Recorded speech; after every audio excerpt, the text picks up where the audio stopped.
টিকে থাকতে পারবেন কিনা, খামারে যে পরিশ্রম আছে সেই পরিশ্রমটা বুঝতে পারতেছেন কিনা। ষাট থেকে আলহামদুলিল্লাহ গাবিতে লাভবান বেশি হয়। আসসালামু আলাইকুম ওয়া রাহমাতুল্লাহি ওয়া বারাকাতুহু। প্রিয় দর্শক, যে যেখান থেকে ভিডিওটি দেখছেন সকলকে জানাই আন্তরিক ধন্যবাদ এবং মুবারকবাদ।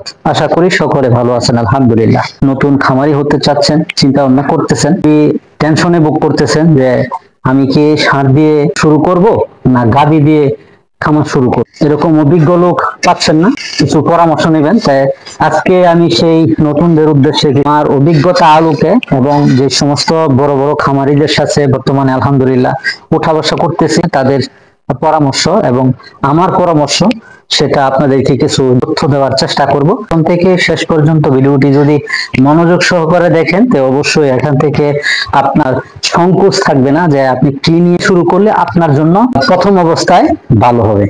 এগ্রো চ্যানেলে যারা নতুন আছেন তাদেরকে স্বাগতম জানিয়ে এবং যারা সাবস্ক্রাইব করেছেন তাদেরকেও স্বাগতম জানিয়ে আজকের ভিডিওটি এখানেই শুরু করতে যাচ্ছি। আলহামদুলিল্লাহ, আমি দীর্ঘ 10 থেকে 12 বছর যাবত এই খামারের মধ্যে আছি। আরো আগে থেকে আমরা গরু লালন পালন করি, যেহেতু আমরা কৃষক মানুষ, দাদা গরু লালন পালন করি, এরকম ভাবে সবাই কিন্তু আমরা আলহামদুলিল্লাহ গরু লালন পালন করছি। সে গরু লালন পালনের ক্ষেত্রে কিন্তু আমরা জড়িত। প্রথম অবস্থায় যে অবস্থায় ছিলাম আমরা, যে এখনো কিছু মানুষ আছে যে সারাদিন রোদ্রের মধ্যে বান্দা দিয়ে আসে দেশি গাড়িগুলি, আবার একটা দুইটা লাড়া দেয়, আবার একটু হালকা দুপুরের সময় একটু পানি খাওয়ায়, রোদের মধ্যে বান্ধা রাখে। এরকম পজিশনে কিন্তু অনেকে এখনো পর্যন্ত অনেকে গরু লালন পালন করতেছে।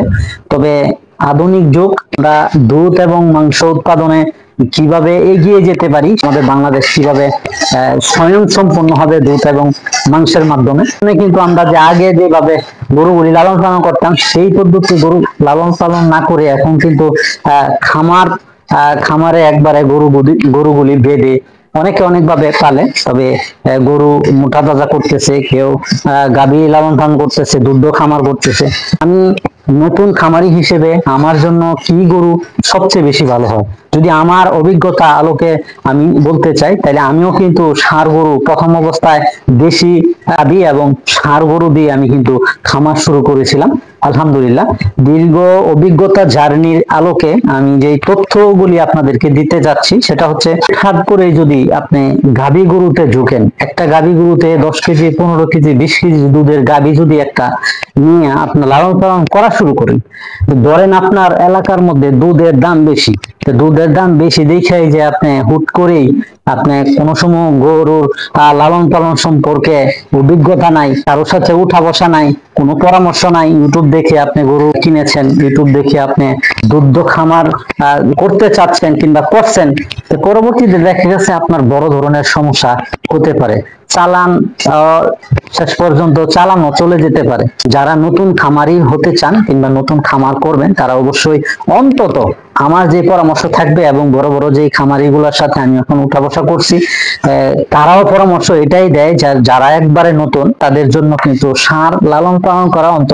অন্তত এক বছর পর্যন্ত তার ষাঁড় লালন পালন করা খুবই জরুরি। ষাঁড় গরু লালন পালন করা কষ্টের বিষয় কি হচ্ছে, গরু লালন পালন করা এত কষ্ট নয়, গাভী গরু কিন্তু ষাঁড় গরু থেকে 10 ভাগ বেশি কষ্ট। এখন যদি ষাঁড় গরু থেকে গাভী গরু লালন পালন করাই যদি 10 ভাগ বেশি হয় কষ্ট, এই ষাঁড় থেকে গাভী গরুর যেই বিষয়গুলি, যে বিষয়বস্তুগুলি জানা প্রয়োজন, তাইলে কত ভাগ হতে পারে আপনারা একবার ধারণা করেন। তাদের কেন এই কথাটা বলছি, যে তাদের গঠন প্রণালী কিন্তু আলাদা। তারা কিন্তু আল্লাহ তাআলা তাদেরকে এরকম পজিশনে বানিয়ে দিয়েছেন, এরকম সিস্টেম করে আল্লাহ তাআলা বানিয়ে দিয়েছেন যে এরকম কিছু অঙ্গ থেকে আল্লাহ তাআলা দুধ নামান, এরকম কিছু সিস্টেমের মাধ্যমে, সেটা কিন্তু ষাঁড়ের মধ্যে নেই। ষাঁড় কিন্তু যেরকম কষ্ট কম, তাদের সিমটম গুলাও, তাদের লক্ষণ গুলাও, কি সার ক্রয় করবেন কিবা কোন সার নিয়ে আপনি মোটা তাজা করবেন, সেটা যেরকম একবার স্যাম্পল, ছোট বিষয়, বেশি জানার প্রয়োজন হয় না, মোটামুটি কিছু জানলে ষাঁড় গরু লালন পালন করা যায়। গাভী গরুর ক্ষেত্রে কিন্তু অনেক কষ্ট এবং অনেক আপনার জানার বিষয় আছে। এখন আসি কষ্টটা কি। কষ্ট হচ্ছে, যদি আপনি ষাঁড় গরু লালন পালন করেন তাইলে আপনার কষ্ট হচ্ছে না বললেই চলে। আপনি যদি 3 বেলা খাবার দেন, নাহলে 2 বেলা খাবার দেন, আমি সবসময় 2 বেলা খাবার দিয়ে থাকি। বাসস্থানের ব্যবস্থাটা চিন্তা করেন, যে বাসস্থানের ব্যবস্থা জায়গা হলেই সারকে এমনি জায়গা দিতে পারতেছেন। আর দ্বিতীয় অবস্থা, আপনি তার খাবারের যে জিনিসটা একই ফর্মুলা আপনি ব্যবহার করে কিন্তু সারের মোটা তাজা করতে পারতেছেন। খাবার দেওয়ার সিস্টেমটা, গরুকে কিভাবে খাবার দিবেন সেই সিস্টেমটা যদি আপনি করতে চান, সকালে গোসল করাইছেন, সকালে খাবার দিচ্ছেন, এই খাবার দেওয়ার পরিপ্রেক্ষিতে আপনি কিন্তু শুধু খালি খাবারই দিলেন, এই খাবার দিয়ে আপনার অন্য অন্য কাজ করতে পারেন, কিংবা অন্য অন্য জায়গায় যেতে পারেন।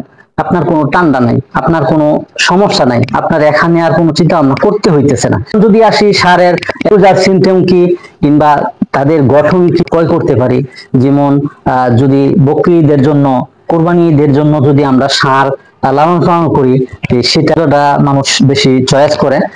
এমনি কিন্তু 3 মাস, 4 মাস, 3.5 মাস আমরা সার মোটা তাজা করতে পারি। ব্যাপক হারে গোশ চাহিদা আছে, অবশ্য সব জায়গার মধ্যে মোটামুটি গোশতের চাহিদা থাকে। তো এইভাবে কিন্তু আমরা করতে পারি। 3 মাস পর পর কিংবা 4 মাস পর পর গরু মোটা তাজা করে যদি বিক্রি করি, তাহলে কিন্তু তাদের পা মোটা লাগবে, শরীরের এত মানে কালারফুল না হলে চলবে, চয়েসফুল না হলেও চলবে, হাড় গুলা মোটা মোটা লাগবে, এরকম লাগবে যেন তার শরীরে অল্প দিনে যেন সে মোটা তাজা হতে পারে। এরকম বডি ফিটনেস দেখেই কিন্তু গরুগুলি কিনতে হয়। এখন আসি গাভীর ক্ষেত্রে, যে গাভী লালন পালন করলে কিরকম, তার থেকে ষাঁড় থেকে কিরকম কষ্ট। ষাঁড় থেকে কষ্ট হচ্ছে, আপনি সকালে তার যদি দানাদারের কথা চিন্তা করেন, তার মাল্টিভিটামিনের প্রয়োজন, তার ক্যালসিয়ামের প্রয়োজন, যেমন ষাঁড়ের কোনো ক্যালসিয়ামের প্রয়োজন হয় না। যে খাবার প্রণালী আছে, খাবার প্রণালী ভিন্ন। তারা যেহেতু মা হয়, প্রেগনেন্স হয়, প্রসব করে, দুধ দেয়, তাদের খাবারের আলাদা একটা ফাংশন আছে, অনেক কিছু ব্যাপার স্যাপার আছে। এখন যদি আপনারা খাবারের চিন্তা করেন, যে গরুকে কয় বেলা খাবার দেন, ধরেন 2 বেলা গাভীকে আমি খাবার দেই, তো সকালে একবার যদি আমি খাবার দেই, তো সকালে খাবার দেওয়ার পর সে দানাদার খাওয়া যদি শেষ করে, তারপরে কিন্তু দুধ দহন করতে হইতেছে। এই যে একটা বেশি জিনিস তার, যে দুধ দহন, উড়ের একটা মানে একটা ব্যাপার স্যাপার আছে, যে উড় দিয়ে আমরা দুধ পাই, আল্লাহ তাআলা দিচ্ছে। তো এই উড় যদি ভালো না রাখতে পারি, সময় মতন যদি দুধ দহন না করি, পানানি যদি এদিক সেদিক হয়ে যায়, তাহলে অনেক সময় তাদের ম্যাস্টাইটিস হতে পারে, উলান ফোলা রোগ হতে পারে, উলান প্রদা রোগ হতে পারে।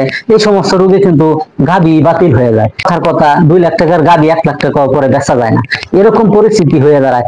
ষাঁড়ের ক্ষেত্রে কিন্তু এরকম না, যে তাদেরকে খাবার দিয়ে অন্য কোনো দিকে যাওয়া হচ্ছে না, তাদের চোখে চোখে গাভীগুলি চোখে চোখে রাখতে হইতেছে, কখন কি প্রয়োজন, কোনো সমস্যা আছে কিনা। এখন দহন করছি, পরবর্তীতে আবার উড়ের মধ্যে পানি দিতে হইতেছে, আবার ষাঁড়ের তো আর পানি দিতে হইতেছে না, তাদের নিজ ভালো করে পরিষ্কার করতে হইতেছে, তাদের অন্তত সপ্তাহের মধ্যে 2 বার 3 বার হইলেও তাদের জীবাণুনাশক দিয়ে তাদের তল পরিষ্কার করতে হইতেছে, কারণ যে কোনো সময় ম্যাস্টাইটিস হতে পারে, উড়ের মধ্যে সমস্যা হতে পারে। এই বিষয়গুলো কিন্তু অনেক ব্যাপার স্যাপার ভাই। গাভীর সেক্টরটা খুবই সেন্সিটিভ বিষয়, অনেক ব্যাপার স্যাপার আছে, অনেক জানার বিষয় আছে। ষাঁড়ের ক্ষেত্রে কিন্তু এরকম জানার বিষয় নাই। তবে এখন আমি যদি আমরা যে মানুষ হিসেবে আশরাফুল মাখলুকাত হিসেবে আমাদেরকে বানিয়েছেন, সেই দিক দিয়ে যদি আপনাদেরকে একটু বোঝাতে চাই, যেরকম বাড়ির যদি আপনার সন্তানাদি হয়, মেয়ে সন্তানের কিন্তু আলাদা একটা যত্ন নিতে হয়, তাদের আলাদা অনেক কিছু প্রয়োজন হয়, যেমন লিপস্টিক প্রয়োজন হয়, তাদের আলট্রাসাউন্ড প্রয়োজন হয়, তাদের বিভিন্ন জিনিস কিন্তু একটু বেশি প্রয়োজন হয়। ছেলেদের কিন্তু এরকম বেশি কোনো প্রয়োজন হয় না। যদি আমরা আরেকটু যদি বিবেচনা করি, যে আমাদের ফরজ অঙ্গগুলো কি কি কি পর্যায়ে আমরা ফরজ করে রাখতে পারি, তা আমাদের নাভির উপর থেকে হাঁটুর নিচ পর্যন্ত, পুরুষের যারা আছি নিচ পর্যন্ত ঢেকে রাখা ফরজ। তো চিন্তা করেন, আমাদের ফরজের দিক দিয়ে যদি আমরা এরকম হই, তাহলে এটা বুঝাইতে যাচ্ছি ভাই। আর যদি মহিলার চিন্তা করেন, তাই মাথার চুল থেকে টাকনুর নিচ পর্যন্ত তাদের ঢেকে রাখা ফরজ। এখানে অনেকে আবার অনেক কিছু মুখমণ্ডল মহিলাদের বার করে রাখা যায়, তবে এখন যে সিচুয়েশন পরিস্থিতি, সেই অনুযায়ী মুখ ঢাকা রাখাও কিন্তু ফরজের মধ্যে পড়ে। এলা চিন্তা করেন যে গাভীদেরকে পালা আর ষাঁড়কে পালা কতটুক ডিফারেন্স হয়ে দাঁড়ায়, যদি আমরা নিজেদের থেকে যে চিন্তা ভাবনা করি। তো এখন যদি আমরা হুটহাট করে যদি খালি গাভী লইয়া খালি লালন পালন করা শুরু করি, তাইলে আমাদের হইল না। এখন আমি আপনাদেরকে বলতে চাই, এই বিষয়গুলো আপনারা অবশ্যই খেয়াল রাখবেন। বিষয়টা কি, সেটা হচ্ছে সার নিয়ে লালন পালন করবেন, একটা বছর পর্যন্ত সারের কি অবস্থা, কি পজিশন আছে, এখান থেকে আপনার সার লালন পালন করতে পারতেছেন কিনা, তাদের ঠিক মতন সুশ্রূষা করতে পারতেছেন কিনা, লাভবান হতে পারতেছেন কিনা, আপনি কি খামারে টিকে থাকতে পারবেন কিনা, খামারে যে পরিশ্রম আছে সেই পরিশ্রমটা বুঝতে পারতেছেন কিনা, তারপরে পরিশ্রম করতে পারতেছেন কিনা, আপনার শরীরে মানতে পারতেছেন কিনা, আপনার ধৈর্য শক্তি আছে কিনা, তারপরে আপনি এই গাভীর মধ্যে নামবেন। তাহলে আরো বিষয় আছে, সেটা হচ্ছে যে আপনি যখন সার লালন পালন করা শুরু করবেন, আপনার আরো 10 জনে বুঝবো যে না, সে তো গরু লালন পালন করতেছে।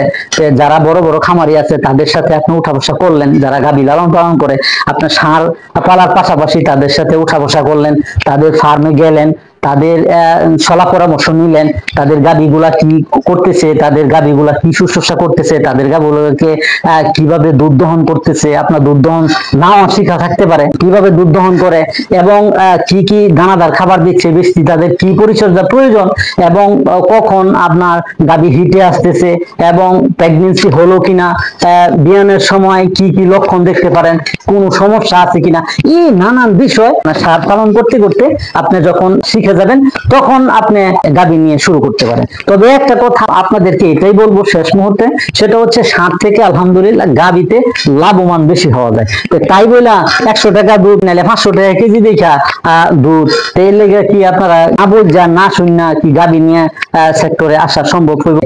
আমি ভাই অনেক কষ্টে, অনেক পরিশ্রমে, অনেক মেধায় আলহামদুলিল্লাহ এই পর্যন্ত আল্লাহ তাআলা নিয়ে আসছে।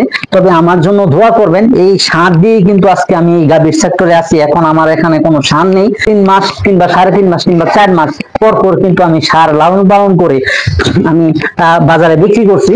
আলহামদুলিল্লাহ বাড়ি থেকে আমার অনেক গরু সেল হয়ে গেছে। আপনারা কিভাবে ষাঁড় লালন পালন করতে পারেন, অল্প সময়ে কিভাবে মোটা তাজা করতে পারেন, তাই আমার খামারের জন্য অবশ্যই দোয়া করবেন।